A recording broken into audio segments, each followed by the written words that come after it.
All right, guys, we're back for week 16 of the gambling show. I'm here with Yanni. What's up, dude? What is going on, buddy? Not much, man. Obviously, last week on the gambling did not go as well as I would have hoped, and I am now staring down my semifinal matchup for the one team I have left. We have sustained yet another 40-point burger from our opponent on Thursday night.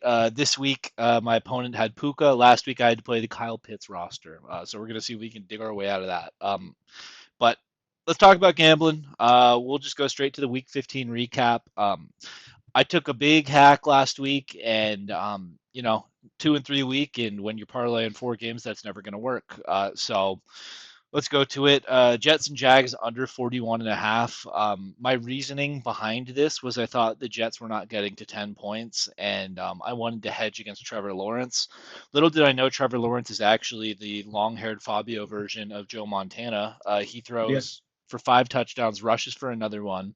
The Jags go over the total by themselves. And then the Jets had like garbage time points, so they got to 20. So I think the total on this game was like 68 or something like that. I feel like my process wasn't horrendous here. I just hedged on the wrong thing. It is what it is. That's what happens when you bet totals, especially unders. When games get squirrely, you can just lose them. Bad read by me. And that busted the entire parlay, so nothing other than the last game mattered. Bills minus 1.5 in New England against the Patriots. This was a hit. The Bills were down 21-0 at halftime. It looked like they were probably going to get dog walked. Guys like Dave Portnoy were talking shit on Twitter at halftime. Patriots fans got humbled though. You When you're playing a Josh Allen football team, you cannot ever let your foot off the pedal, and you cannot let Josh Allen Superman his way back into the game. That's what happened there. Bills cover pretty easily. I think they won by like 5 or 6 points. Lions plus 5.5 was the next one that I missed. I correctly identified this when we were on the show last week when Yanni picked the over. I said, well, I picked Lions plus 5.5 because I liked the backdoor cover potential. But if you like the backdoor cover potential, I feel like there's a lot of points, and I like the over better. The over hits, the Lions lose by 7 to the Rams. Lions are in trouble, man. It's looking like they might miss the playoffs. Their offense is good, but their defense has just sustained such injury at this point that it feels like they're a shell of themselves, or at least a shell of what they were the past 2 years. Next one, Packers minus 2.5 against the Broncos. This is one our friend Yanni tried to talk me out of. I said, no, I'll have none of it. I'm going to bet on Jordan Love here. What I failed to, I guess, estimate in this game was that Bo Nix apparently would have a 360-yard, 4 touchdown game. Bo Nix played like an elite quarterback. Bo Nix played more like an MVP in this game than Jordan Love did. Jordan Love throws 2 bad picks. Hopefully, Packers fans can stop talking about how Jordan Love should be the MVP of the league and is clearly a top 5 quarterback now. They lose to the Broncos by 8. Plus, they lose Christian Watson and Micah Parsons. So Packers fans in shambles. Then the last one was Steelers minus 3. This came home very, very easily. It was one of the things about this game that I think I kind of didn't really think about and fell backwards into was it was 10 degrees in Pittsburgh and Tua is horrendous in the cold. The Steelers were up, I believe, 28-0, like midway through the third quarter. The final score did not indicate how not close the game was because the Dolphins got some garbage time points. Tua is now benched too. That's the end of the Tua Tagovailoa era in Miami. Steelers win and cover pretty easily there. So I won the single bet, but the parlay busted. So again, I lose like that casino vig or whatever, right? The $13 and yeah. change. So season record falls to 32 and 43. Profit and loss takes a little baby hit to minus $1,319.28. I was doing some more napkin math this week in order to make it to 500. Like just if you were 500 picking picks, you can only lose 45 games. So we have 3 weeks left to go, and I have a 2 game margin for error on that end. The profit and loss is still a monster hole, but I've been cooking up some ways to get out of it. We got 3 more shots at it though. Gonna give it our best attempt here to pull this thing back to at least somewhat respectable. Yeah, so I'm bummed. My pet project, I guess, in fantasy and betting this year, the Panthers did cost me a 5-0 week. Jags minus 13.5. The game was not close. I think the Jets are still overvalued in betting markets. I don't think the market is adjusted to just how horrible of a team this is. We always talk about like, could a professional team lose to a really good college team? I think if you took like an all-star college team, they would destroy the current iteration of the Jets. John Middlecoff was talking to Colin Coward and goes, if you took the best players from the Jets and the Raiders, is that even a playoff team? And I actually don't know if it is. I think you could combine those two rosters and take the absolute best of both, and it may miss the playoffs still. Pretty terrible team. I pretty comfortably bet against them. The Lions and Rams, I'm actually trying to pull up what the total ended up being in that game. So the total ended up being 75 points. So they hit the over by 20.5 on a 54.5 over. I know it's really scary taking overs like that, but when you see like those two types of teams involved, I think you can pretty comfortably go ahead and go in on it. Um, Bummer for the Lions. Bummer for the Lions in their season. Panthers minus 2.5. This one killed me because I went and watched the replay. I also lost a fantasy game by 0.4 because Tedero McMillan, A, dropped a touchdown, B, scored his lowest point total of the season, C, did not get to go to overtime. This game cost me in my heart and in my soul. And it was because some moron, I don't even know, I think it was like number 20, their safety, decided to go helmet to helmet on Tyler Shuck on the 45-yard line with like 15 seconds left. Ended the game. But still, I don't want to pretend like that would have been the right pick if not. The Saints defense actually looks pretty competent to me. They don't look like a joke. They're playing pretty good defense whenever I've tuned in their games. They're like middle of the road in total yardage allowed. And then Shuck actually looks pretty good. He looks like a gamer. You know, is he an NFL starter? I don't even know if he's that necessarily, but is he someone who looks to me like he's going to hang around in depth charts for the next 10 or 12 years in the NFL? Yeah, absolutely. Should he get a fair and free competition next year to start? Yeah, absolutely. So I was incorrect in my assessment of that game. I really just felt like the Panthers offense was 3 points better than the Saints. I didn't actually expect that to be the dogfight it was, and then for it to go the way it did. So I was incorrect. Vikings Cowboys, I believe, hit like a 60-point over under. I think it was like 34-26. Dak has a pretty bad game that again ended up costing me that league that I lost by 0.4 because George Pickens also had his second lowest point total of the year. He was starting with Tedero McMillan there. Bummer. Brian Flores is a really good defensive coordinator. The Vikings show up to play good defense, and they have sort of simplified things for JJ McCarthy to the point where he can effectively move the ball up and down the field without shooting himself in the foot as much as he normally does. He still did. He still threw a pick in this game. But yeah, a little bit of risky business, right? Taking the over there because of Brian Flores, I felt like, and because of JJ McCarthy. But it was really just a bet on the Cowboys defense being that bad and their offense being good enough to score 25 points, which they managed to. Dolphins Steelers over 41.5. This one only hit by a 1.5. This was a wrong bet that I got very lucky on. I should not have bet the Tua over in cold weather. He looked like a fish out of water. He looked like a boy amongst men. Really had some pretty humiliating moments to the point where the Dolphins are now probably going to go ahead and eat $100 million over the next 2 years to not play Tua. Looks like a complete jackass too. Like the interviews he's been doing since, he said that being benched is out of his control and he only worries about things within his control. I don't know, man. I think how you play football is within your control. Uh, Discerning minds may vary on that. So bummer. It cost me a 10-unit week, which would have recovered 8 units that I was down. So I would have recovered like another probably, $250 on my $800 hole. Had the Panthers come home, would have had my second 5-0 week of the year. And I really needed it because we're coming down to the wire here. As it stands, I did not, but I did manage to go from, I believe with the ticket cost, I was like at minus 1450 going into the week. And I did manage to come out of the other end at minus 810, 814. So certainly an improvement. I'm glad about it. I'm 33-41-1, and we'll see how we do this week. Yes, sir. Week 16 picks. I told you guys I got a plan to get out of this giant hole that I've dug myself. And it is not to hedge my bets or hedge my parlays like our friend Yanni here. I'm going to go real aggressive and just do 3 straight weeks of 5-leg parlays until one of them hits. And then if one of them hits and I get to wear my Burger King crown, then I can re-strategize. But for now, the plan is to just go down like throwing haymakers Swinging. here. Yeah, not just swinging, like throwing like aggressive haymakers, like Jake Paul tonight. is going to be doing. So five leg parlay. It starts with the Eagles -7 going to Washington to play the Redskins of Marcus Mariota. Next leg, Packers money line without Micah Parsons and Christian Watson against Yanni's favorite team, the Bears, with Ben Johnson and Caleb Williams. The next leg, I am betting against my second team, the Carolina Panthers, because I just can't quit Baker.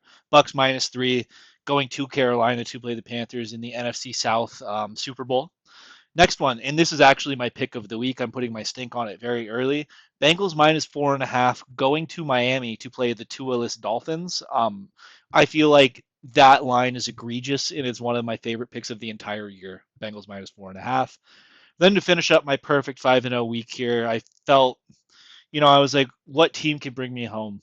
What team do I have complete and total faith in to bring this 5-0 week and completely turn around my gambling season? And I thought of the incredibly crippled 49ers -5.5 going to Indy to play the Colts and 44-year-old grandpa Philip Rivers. So here's the deal. Since it's a five-leg parlay, if this thing hits, that is $2,883.61 in the boat. That is a almost 29-1 parlay. I do not blame you guys if you do not play this, but if you play it, let me know. I'm just deeply fascinated to see what sickos out there are taking this big old hack with me. No single game, so no other return. Ticket cost is only $100 because it's a five-leg parlay. And yeah, 5-0 week gets me more in the green than I am in the red right now. And I need a 5-0 week, at least one at minimum, to make it back to 500. So the comeback starts now. This is the time. I actually really like the board. I think these picks are pretty good. I'm excited about it. It would be the craziest gambling year ever to be up 15 units at 37 and 43. But it's totally possible. It'd be awesome if you do it. Okay, so for me, I built a parlay, and this is a strategy I've been doing all year, right? If there is a number that is a key number that is likely to push, I'm willing to include that in a three-leg parlay, because the way parlays work is if that number pushes, it drops out of the bet, and Vegas will treat it like the other two legs were just a two-leg parlay.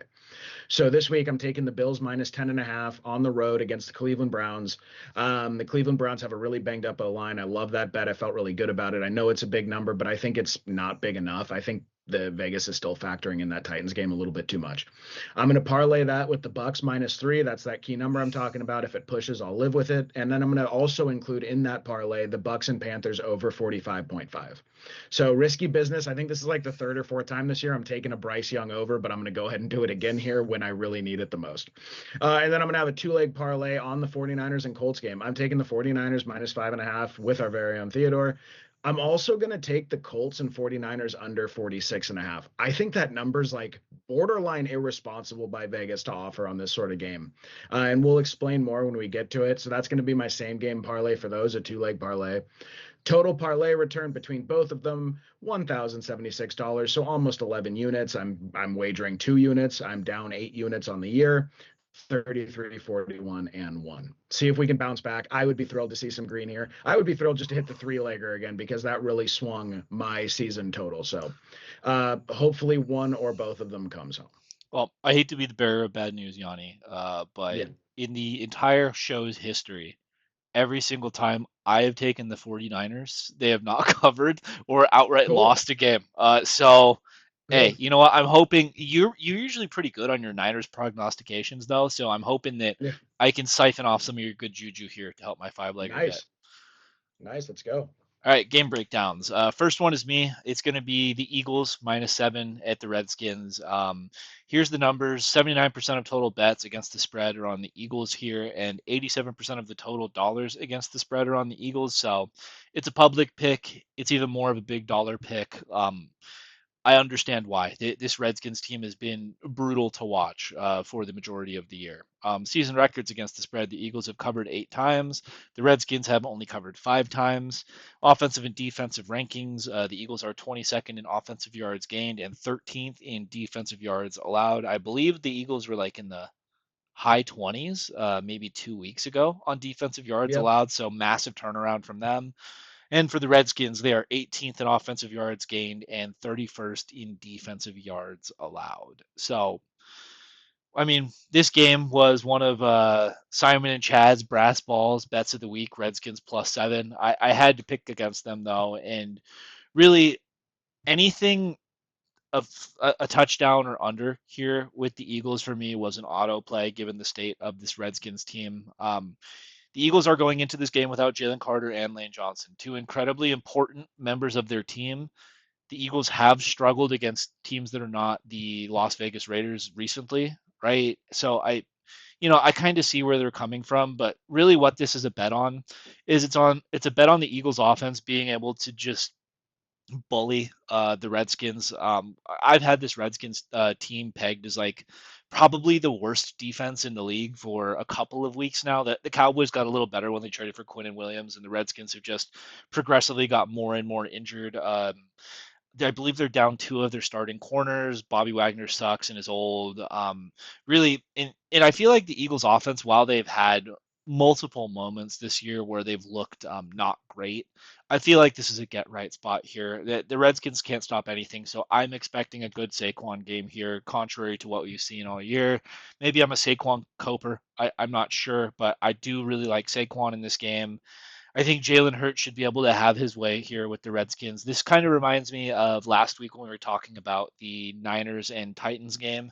I feel like this is more of a scrimmage for Philly than anything else. I think this is a get right spot. I feel like this is going to be one of those games that's a feel good game about your offense going into the back stretch of the year. And on top of that, the Eagles technically are playing for something here. Right now, the Cowboys have a 1% chance to make the playoffs after their loss last week against the Vikings. And that hinges on the Eagles losing their remaining three games, two of which are against the Redskins. So that's not going to happen, anyways, right? But everyone in the Philly locker room, I feel like, knows hey, if we win this game, we're in the playoffs here. That's at least something to play for versus the Redskins, right? Like that, it's nice to have Terry back for the Skins. Like he's clearly made an impact when he's been on the field, but they're down to Marcus Mariota. Mariota has been like he's played admirably in the time that he's been like I guess in the game this year. I've heard some people say that Mariota looked better than Jaden Daniels this year. I mean, sure, if you're going to count like the Jaden game where he has a completely messed up arm or knee or whatever, right? He's probably been more healthy than Jaden, but you're asking Marcus Mariota here to go against a Vic Fangio led defense. The Eagles are missing Jalen Carter, so that is a big deal, right? But I don't think Christian Rodriguez is the type of guy who's going to be able to take advantage of that on the ground. Terry's going to be matched up with Quinion Mitchell. Even though I like Terry, I think Quinion's going to be able to do a pretty good job on him, right? The Redskins have lost Zach Ertz, so that was like one of their big time like red zone threats. And really like what I think the X factor, if you want to call it that, in this game would be Debo. But at this point in his career and at this point in the season, I don't see a big Debo game coming in here. So it just makes sense to me. I feel like the Eagles are probably 30 plus points here, right? And I felt like the Redskins would be happy to get to 20. So the numbers added up to me. And if the Eagles only win by a touchdown, it's a push anyways. So it wouldn't bust the parlay. It would just be less of a return. So that's how I arrived here. Yanni, am I just like coping for the Eagles, or do you think this is a good No, number? no, I think it's a good number. I mean, obviously, like 6.5 is better. But no, I think it's a good number. I think it probably should be a little bigger. So like you got good value. You are taking a divisional road favorite by a touchdown. So to me, it's like Chad and Simon are just playing the trends and the number. They're not really playing the game itself because the game on paper should not be close. What I've just had a problem this year gauging the range of outcomes for the Skins for me personally is a better and the Eagles. So like when I say like okay these two teams are playing they're just a team they're both teams that I have not had any sort of feel for all season. To me the only way this is not going to hit is some crazy backdoor like the Eagles are up by 13 it's 23 to 10 and they don't care anymore they're playing prevent and they give up a touchdown in the fourth quarter, you know. I don't really think if the Eagles get to 27 or more points or even like 24 or more points, I think it's going to be really hard for the Skins to muster up 17 plus points. So, yeah, I think you're good. I think it will hit. It was just enough for me because I've really missed on a few Eagles picks this year where I don't know. I'm just weirded out by the whole thing because does the weird stuff happens with two divisional opponents where one of them's really banged up and the other one's actually kind of banged up too, and they both looked funky. So for me, it was a stay away. But I do think you have the right side, and I do think this will hit on paper. And I would not process bet the +7 on the Skins at home. Like I don't think that's good process in my opinion, even if there's historical backing to do so. Yeah, it's tough, man, because like I felt so much more confident in saying we have to buck the trends and not process bet or trend bet. But Yeah. this year, Yeah. Chad and Simon are destroying us, so Yeah. I feel kind Yeah. of bad, but Well, I well, can't not take Philly at this number. I just can't do it yeah. against Yep. Marcus Mariota. Next one is also me. Yanni, I feel like he may think that I'm stepping in it, but we'll ask him after I give my spiel here. But I am taking the Packers money line, going to Soldier Field to play the Bears. This is really for like the NFC North title, pretty much. If the Bears win this game, they I wouldn't say have it in hand, but they have a very clear path to the NFC North Championship, which would be pretty incredible for Ben Johnson's first season. But here's the betting breakdown: only 45% of total bets on the money line are on the Packers, and 45% of the dollars too. So no real big money lean. Same with the Bears: 55% of total bets on the money line, 55% of the total dollars on the money line. I will bring this up because I see this and it does not make sense to me. The Bears are 1.5 point favorites on FanDuel right now. There are books that are giving the Bears as 1.5 point underdogs on other websites. So when I look at this, I don't think that 1.5 is a key number. If you like the Bears side, don't bet the money line to get the key like 1 point victory, right? Just Mhm. bet the Bears against the spread and take the extra juice. Like I feel like that's bad betting, but some people think that one's a key number. That would have helped for the Seahawks and Rams last night. So I guess that's some crazy level of insurance. But rant over. Okay. Season records against the spread. Both of these teams have 10 wins on the year and 4 losses. Offensive and defensive rankings, the Packers are 13th in offensive yards gained and 5th in defensive yards allowed. And the Bears are 5th in offensive yards gained and 24th in defensive yards allowed. So I mean, when we think about this game, right? This is the second time these teams have met. The first meeting, the Packers won by 8 points, I believe. Caleb Williams throws the game-losing interception in the end zone, had 40 yards passing at the half, and then the Bears kind of made a little comeback in the second half and made the game competitive, or at least look close, right? So obviously, you have no Micah Parsons and you have no Christian Watson in this game for the Packers. So I have to ask myself, right? Is that a what is that, like a 9 to 10 point difference here that would like make the Packers lose the game, just not having those two guys? I know that Micah, what did he have this year? Like 12 and a half sacks, right? Micah's had a pretty good year for the Packers. Christian Watson has been nice coming back, but my take on this, and this might be a nuclear take, I'm not sure. I don't really think those two being gone really changes that much about the Packers team. I feel like that they're obviously worse off for not having them, but I don't think this is like a loss that cannot be overcome for the Packers, right? And I truly think that the Packers' entire roster is just better than the Bears roster. The Bears, like they're going to be missing Luther Burden and Roma Dunze this week, so it's going to effectively be just DJ Moore and Colston Loveland on offense. Caleb has been inconsistent the majority of the year, and the Bears have had a really nice running game going with DeAndre Swift and Kyle Monangai. It just to me for the Packers, right, feels like one of those games against a soft defense, 24th in yards allowed, where they can run the skin off the football here. I know Josh Jacobs is questionable, potentially not playing in this game, but even if it's Emmanuel Wilson instead of Josh Jacobs, I think the process here was still going to be anywhere in the neighborhood of 25 to 30 carries for the running backs. I think we see one of those Matt LaFleur ball control types of games called from him here. And that's really mostly to hide Jordan Love. Like we saw Jordan Love cut it loose last week against a pretty good defense in the Broncos, and we saw 2 game losing turnovers from him. So I mean, this Bears secondary and defense is not very good, but one thing they have done pretty well is get turnovers over the past 6 weeks. They are getting turnovers at like I believe the highest clip in the NFL over that month and a half long period. So I think we see the ball control method from the Packers here. Let's run the football against a team that's not really going to be able to stop our nice line. Jordan Love, take the shots when you need to take the shots. And I just don't think that this Bears offense is consistent enough. I don't think Micah Parsons going out of this defense is like just the entire house of cards falling down, right? Like Rashawn Gary has been good this year. The linebackers, other than Micah, have played well. Like the entire defense has played really well. Really, the weakness of the Packers has been their secondary, but I don't think the Bears are going to be good enough at passing without Luther Burden and Roman Dunze to really abuse that. And I just feel like it's a massive overcorrection given what we saw last week from the Packers. So I feel like it's a buy low.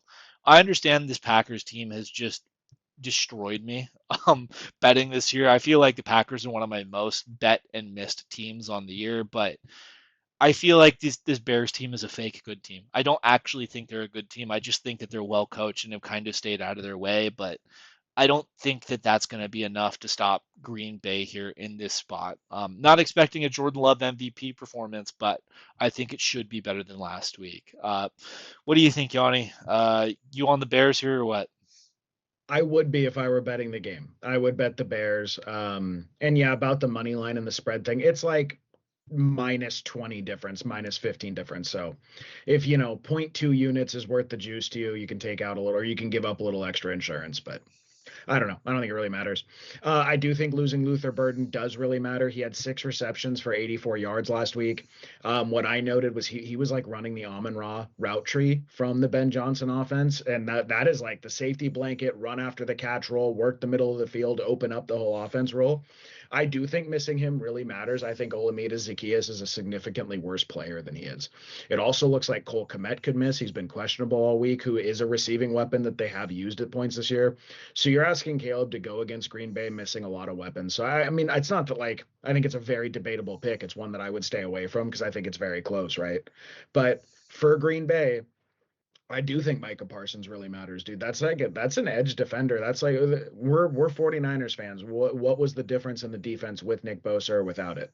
Now Nick Bosa is a significantly more impactful player in my opinion than Micah Parsons, right? But I think that really matters, and it matters for a few different things. So the Bears, to me, this game is very simple. Actually, can the Bears run the ball or not? So can the Bears go out there? And Micah Parsons actually is a very high graded run defender this year. Can the Bears run the ball or not? It's all about game script. Can if the Bears can keep running the ball, then their lack of pass catchers doesn't matter as much. They can keep the ball out of the Packers' hands. They can maybe even get a lead and force Jordan Love to chase him a little bit. Or if the Packers get a lead, they don't have Micah Parsons to cut loose anymore in the way that they could in the year. That was kind of the whole point of the Micah Parsons thing was like, this is a team that's able to get a lead, run down the clock, and then force other teams to drop back and they weren't getting sacks. Well, this year they were with Micah and he was destroying drives, right? A 3rd and 14 would all of a sudden get the offense off the field. So I think there's a serious game script concern. And then add on to the fact that their field stretching guy and Christian Watson, who like reception perception and Matt Harmon, man, has just been gushing this year about how he's altered the offense, how he opens up the whole field, how he runs really good deep routes. He's been playing the best football of his career and alleviating the need for Jordan Love to pick apart defenses, which we just saw last week was his undoing. Now, this is the Bears. This is not the Broncos, so it's not the same thing. But I do think those two players really matter. And then the last cherry on top of it all, the drop off from Emmanuel Wilson or Josh Jacobs to Emmanuel Wilson is substantive. That's not like a Josh Jacobs is a very good football player. And even though Emmanuel Wilson, I think, is a pretty good backup player, right? But there is a drop off there. What does it do? It may mean that the game is going to more so go on Jordan Love's shoulders, on Jordan Love's head, on Jordan Love's mind. And anytime when I think that could happen with the Packers without probably their most explosive offensive player, explosive, not best. Josh Jacobs is the best, and their by far best defensive player and one of the best defensive players in the sport. I think there's a lot of room for disaster. However, if the Packers get a lead, if the Packers go up 13-14, if they go into halftime like up 2 scores and the Bears cannot ball control and run the ball, I think the game's over and you're going to cover this number. So, yeah, I think you have a very clear path to victory. I think it's very likely. I just also think there are a lot of different variables here that could really break in a way where the Bears are running the shit out of the ball. They're controlling it. Aaron Rodgers, oh God. Jordan Love does not have room to operate. And then some of the things that the Packers have relied on to win these big games are all of a sudden not there anymore. And we sort of see the concerns crop back up with this team that you and I have cited a lot this year. So that's I'm where I'm not at with it. sure how. different the replacement between Christian Watson and Matthew Golden is to me. And Maybe. I could just be way too low on Christian Watson. I don't know. What I do know though is that Matthew Golden is now needed, right? Like I don't think the Right. Packers can go out there with Dontavian Wicks and in Romeo Dobbs, right? Jaden Reed should be a factor here, but when I think stretching the field, it could be a good golden spot against a gettable secondary, but we'll see. So an interesting quick note about that, the Bears are one of the five least efficient defenses against slot receivers in the NFL. So I'm rolling Jaden Reed in a semifinals matchup in fantasy this week. I think Jaden Reed has a huge game here. He will probably be my captain in DFS for this game. So I think that's a great call out. I think Jordan Reed is going to be like their explosive guy. He had a 20-point game week one. I wonder if he has another one in him this week.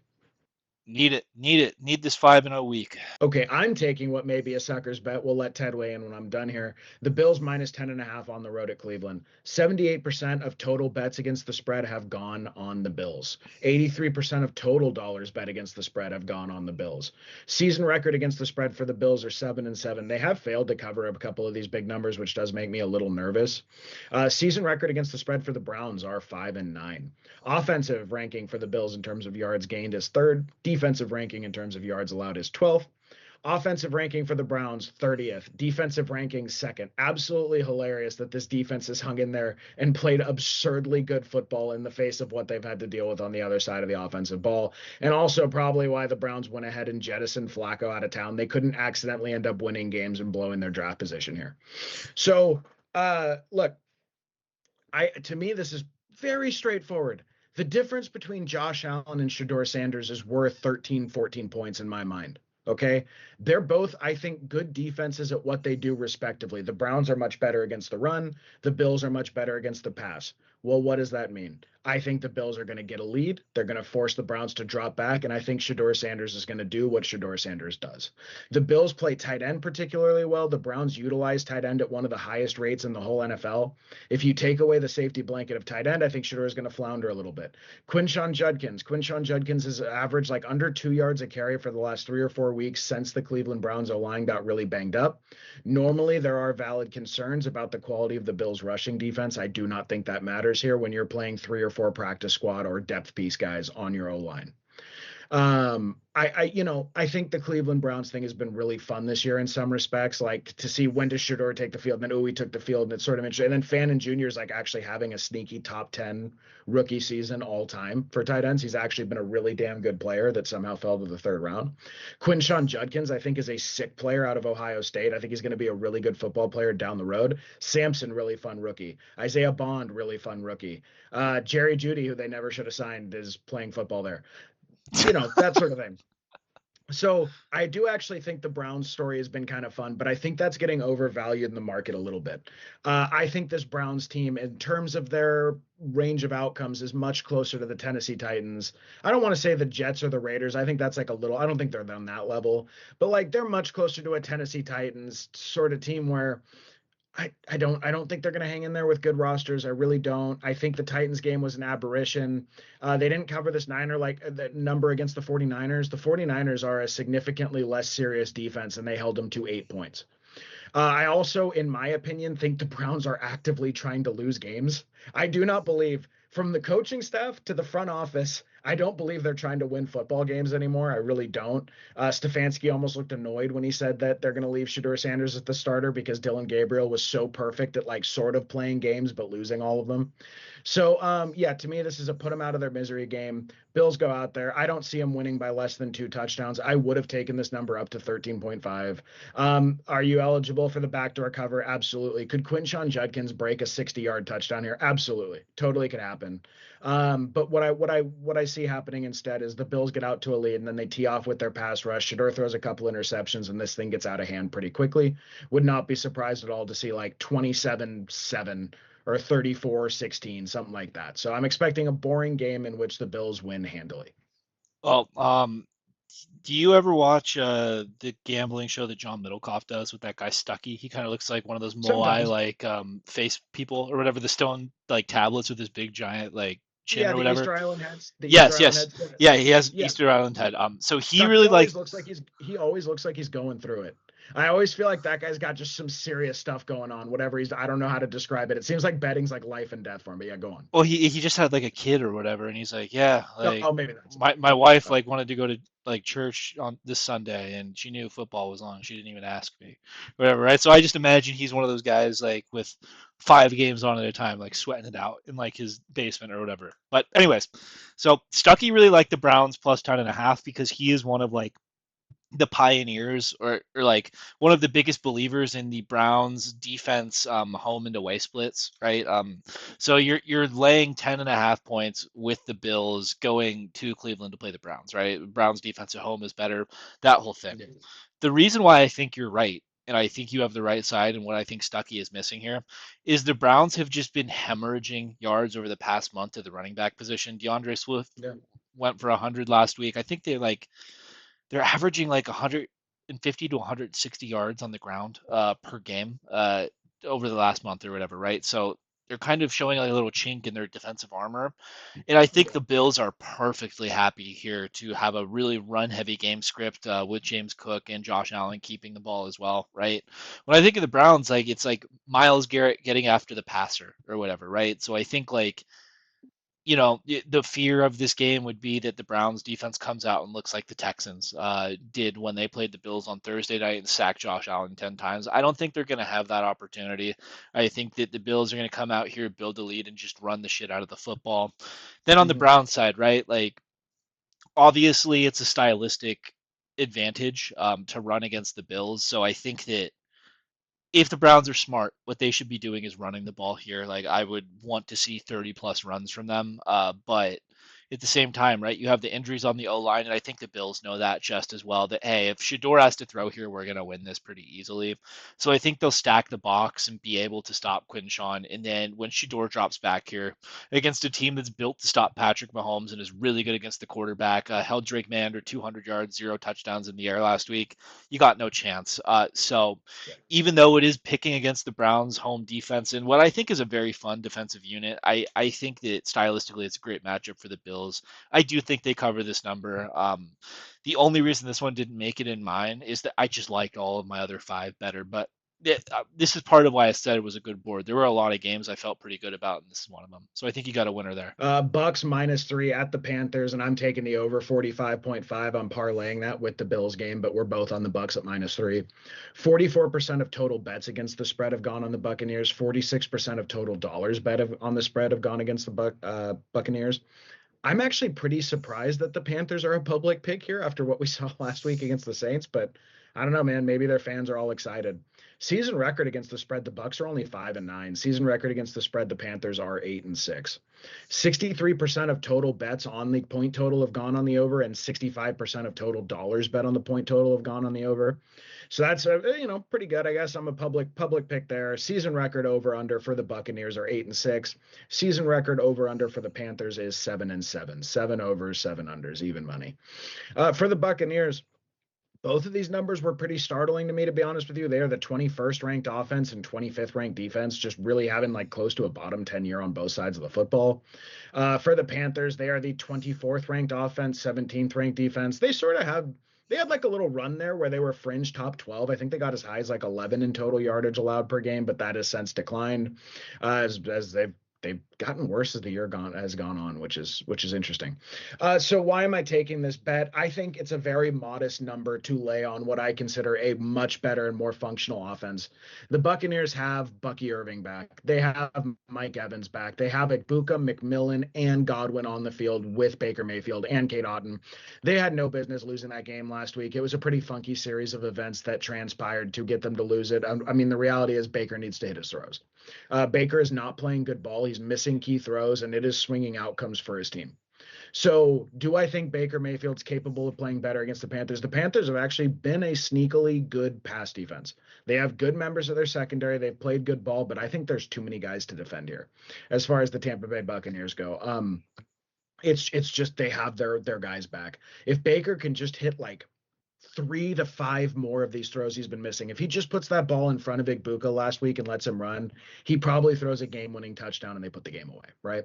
So I think he'll get healthier as the year. I don't know what. I think it was a subluxation on his shoulder, and it was his non-throwing shoulder. And actually, typically, you don't see a decline in play from that. And then before that, he was airballing balls a little bit when he picked up. Like he had ankle injuries going on. He had some lower body stuff.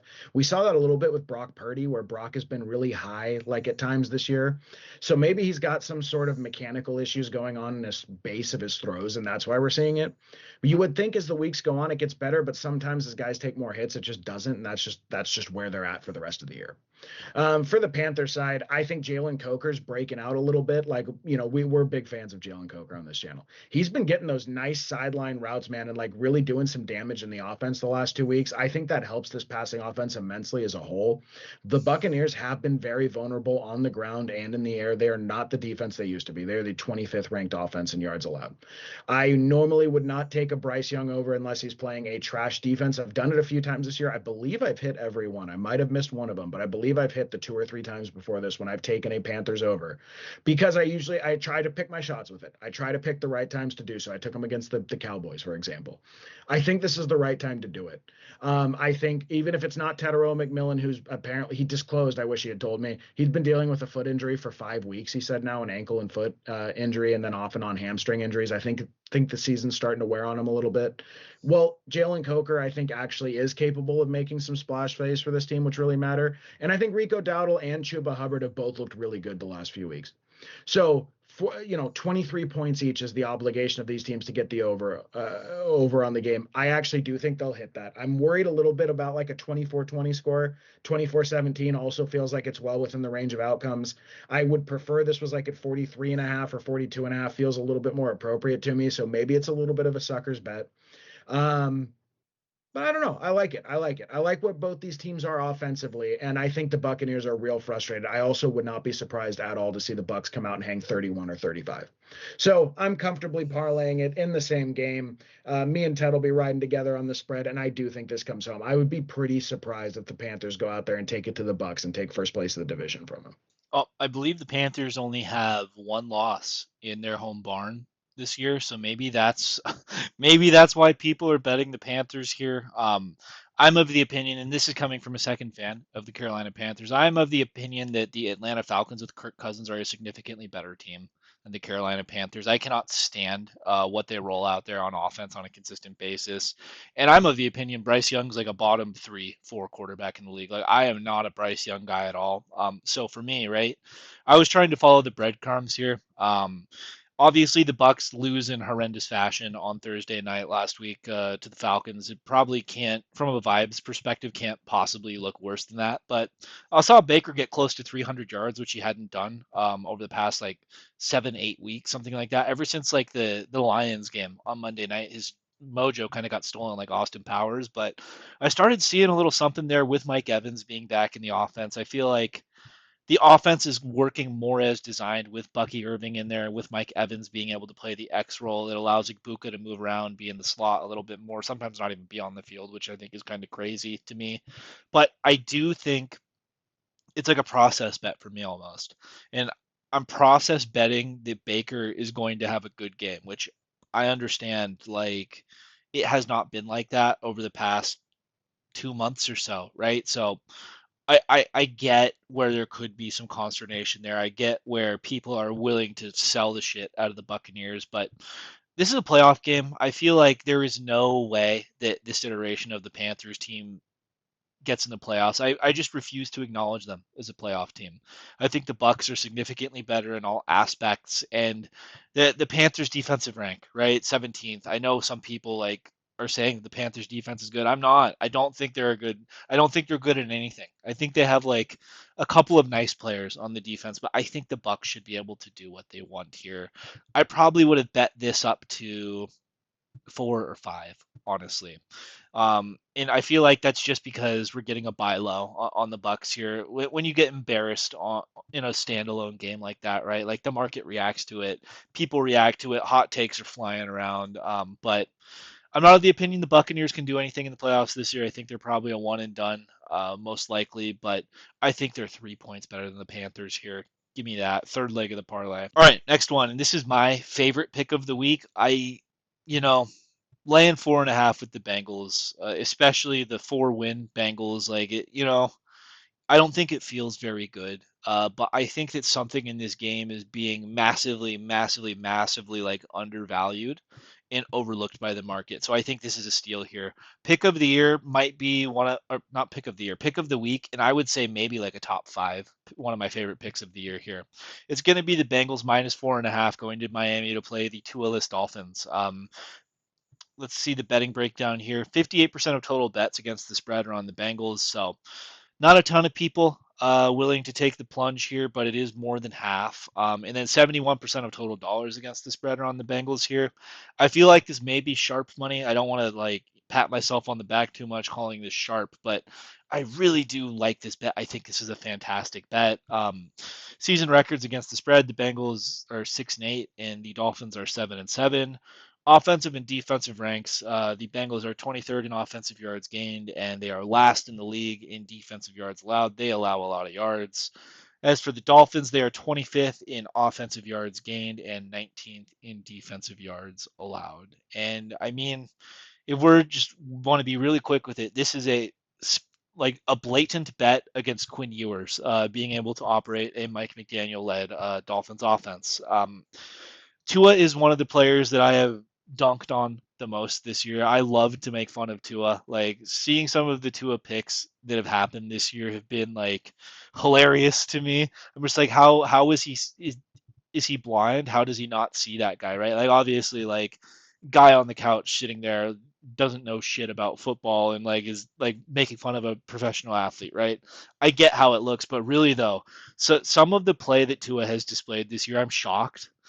I'm shocked at the quality of play, the drop off that we've seen from him, and he's out of there. I think it was the right decision by the Dolphins to do that. You cannot continue to pay to a top of like market money for the product that's on the field.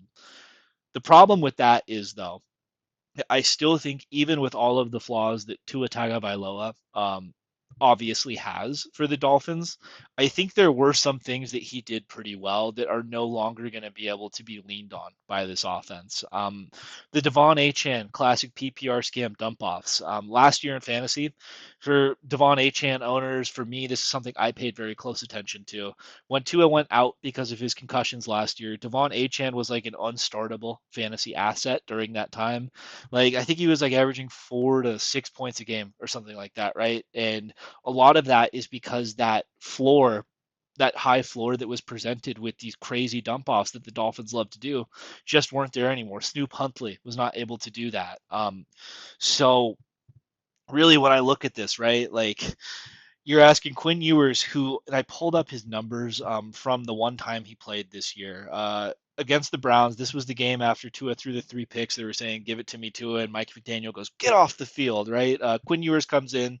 He goes 5 of 8 for 53 yards and 1 carry for 0 yards. So I think he had a fumble too. So he just has not looked to me like he's going to be able to competently run an offense. So the Dolphins' only prayer to me in this game, like I think Waddle is dead. Like this game, I don't think Waddle's doing anything. I don't think Darren Waller's doing anything. I don't think Greg Dulcich is doing anything in this game, right? So really, I feel like this Dolphins team is going to be an entirely one-man show with Devon Achan in this game, and he's going to be missing so much of that like short passing work that he's been so good at, right? The good news for the Dolphins is like Devon Achane has been a more effective traditional runner of the football. He has 1,100 yards on the year. Definitely has shown something this year to me.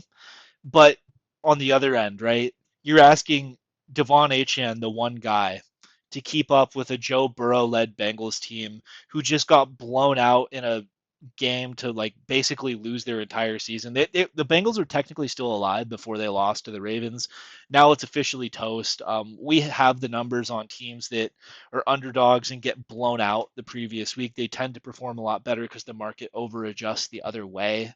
So I look at this Dolphins team and I believe they're like on the Yahoo app, they're like 27th in points allowed to the wide receiver, right? It looks like the Dolphins like do really well in the passing game.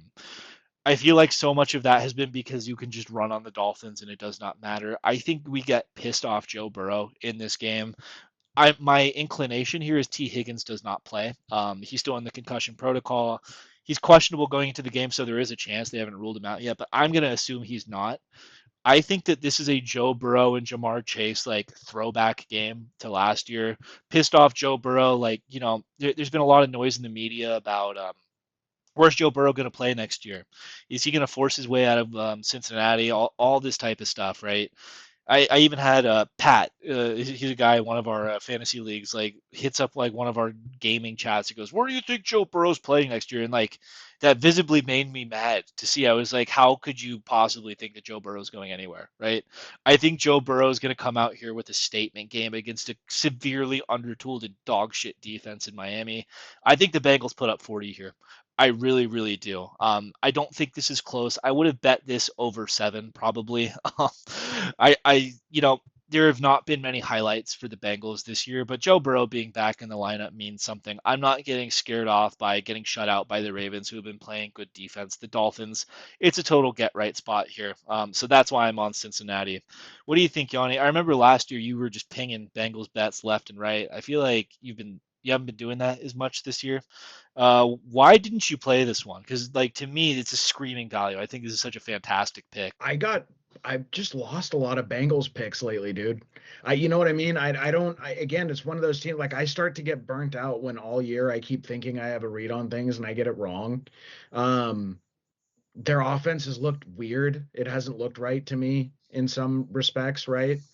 Um, and Joe Burrow isn't right, I don't think mentally. Like it seems like there's something really just weird going on with like the vibes on the team. Feels like Zach Taylor's getting fired at the end of this year. Um, so I just don't know. To me, it's like a team I don't have a good read on. And then for the Dolphins side of it, like I don't think it's. I really do. I actually think you're making a nuanced and valid point about Tua being able to throw to spots. But one, I think throwing short is actually something most quarterbacks can do.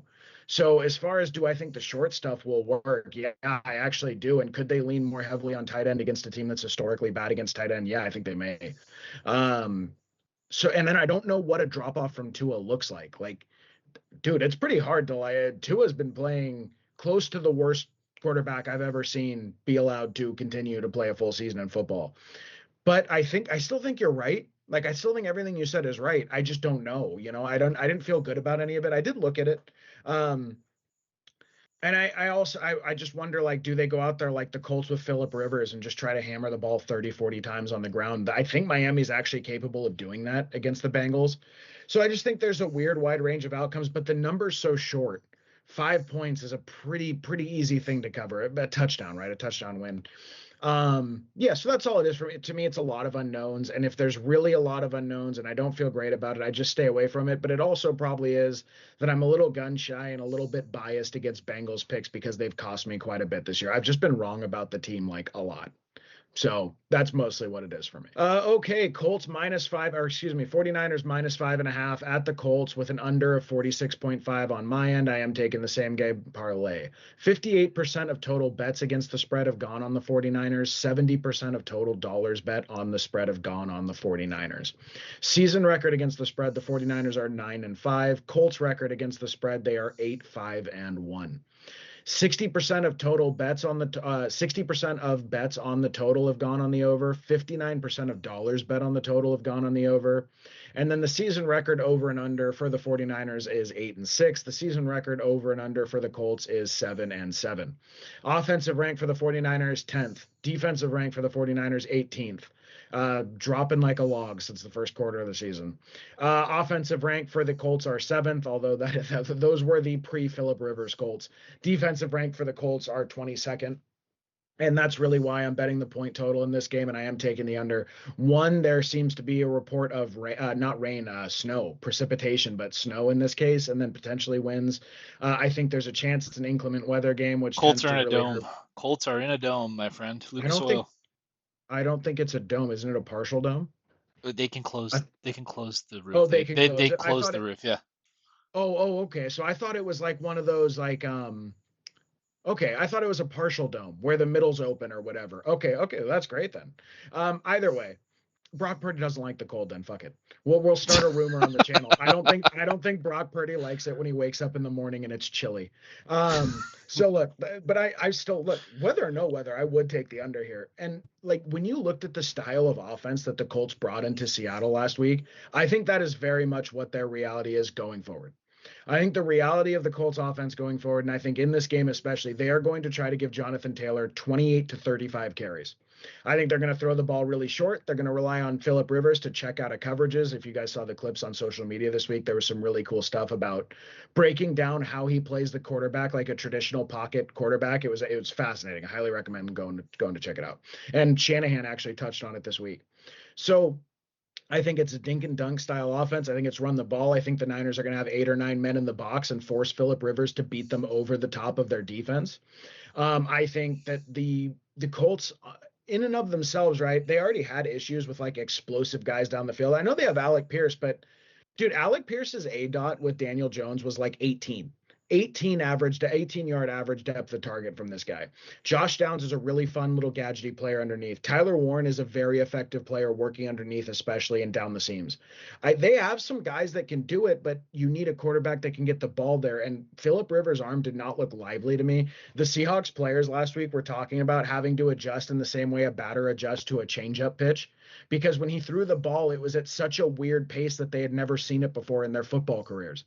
They had never seen someone throw like a lob the way that Philip Rivers was throwing. So to me, I think both of these teams and also the Colts, by the way, are a pretty effective defense. They have a pretty good like even without their corners, they're a well above average defense. I think the 49ers are perfectly happy to feed Christian McCaffrey 30 times. I think the Colts are perfectly happy to feed Jonathan Taylor 30 times. I think both of these teams, I would be stunned if this game is like with touchdown, touchdown, touchdown, they're pinging each other back and forth. I think it's going to be a lot of field goals. I think it's going to be a lot of 15 play drives. I think there's going to be 3 and outs where they do 3 runs, run 2 or 3 minutes off the clock, and then punt the ball. I think that's going to happen a few times this week. And to me, I think the name of the game for the 49ers is control the ball with Brock Purdy, get a bunch of 5 to 7 yard completions. So all of that just spells the under. As far as taking them by 6, you generally actually don't want to bet the 49ers when they're coming off covering the spread. Uh, they are not coming off covering the spread, I believe. Actually, should have checked that. I don't believe they did. I think it was 12.5 against the Titans. They barely covered at the end. It was like a Or they back and barely forth. covered. Okay, it was a back and forth, but like they struggled to cover the spread against the Tennessee Titans. Generally, there's this weird letdown with Shanahan when his teams like beat the hell out of some other team. I don't think we're going to get that here. And the 49ers need to win the next 3 games to get the number 1 seed in the NFC. Like I think we're going to see playoff 49ers here. I don't think Ricky Pearsall goes, but they have Kendrick Bourne. He's serviceable. All things considered, I'm very comfortably taking the 49ers against the spread and the under. I don't know. Maybe it's the famous last words or whatever. Like if the Colts get to like 17 points, I would be without a Jonathan Taylor broken run, I would be pretty shocked. Like if we're looking up and the Colts are like aiming to get a 24 or 28 point game against this 49ers, I think it is over for the 49ers chances of making a run this year. I think it's probably over anyway, but yeah, color me shocked if the Colts score 3 touchdowns this week. I don't think they get there, and I think the 49ers are going to be pretty content to ball control and ride out a fairly easy win. So that's what I'm betting on here.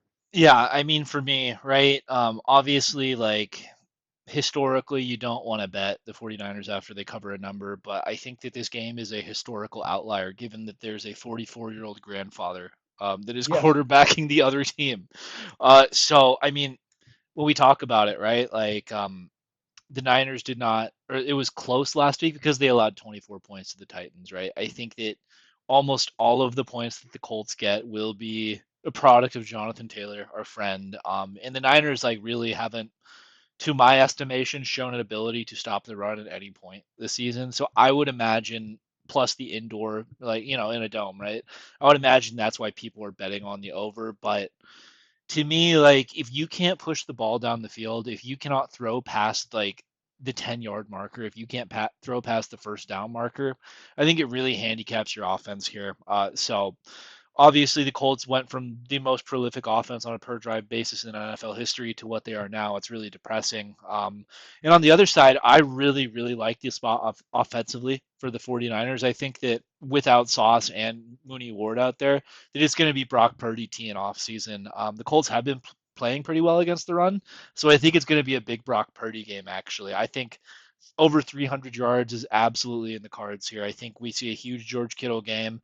I think this could be a big Jawan game, given that I don't think Ricky goes, right? So we could see one of those throwback to last year Jawan Jennings games. Christian McCaffrey is obviously effective, right? So to me, like, I think the Colts, yeah, are going to have trouble moving the ball. And I think this 49ers offense is one of the best in the NFC. And I think when they have all their guys available, especially like most notably Christian McCaffrey, right? We saw the drop off pre and post Christian McCaffrey last year. I really do think this is one of the top offenses in the NFL going against a defense that I think has a really, really terrible secondary. So I thought this was a smash pick too. I try and stay away from these 49ers ones because if I lose the bet and like they lose the game or something, right? It's the worst possible outcome for me.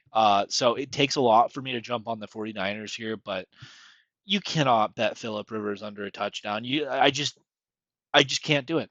No matter the injury that the 49ers have sustained. I would imagine that the practice squad corner or whatever, right? Or the practice squad middle linebacker is probably more of an NFL player at this point than Philip Rivers. And that's no respect to Philip Rivers, disrespect to Philip Rivers. Like, he's doing something very cool coming back at the age that he is, and he doesn't need the money. He's doing it because he loves football. Like, I don't think I don't think this Colts team thinks they have a shot. I don't think Philip Rivers thinks he's making like a playoff run here. I think he just loves football and wants to play. So Yep.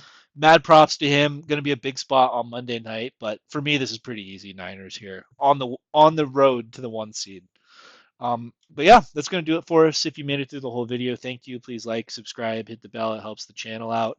Question of the day for the audience.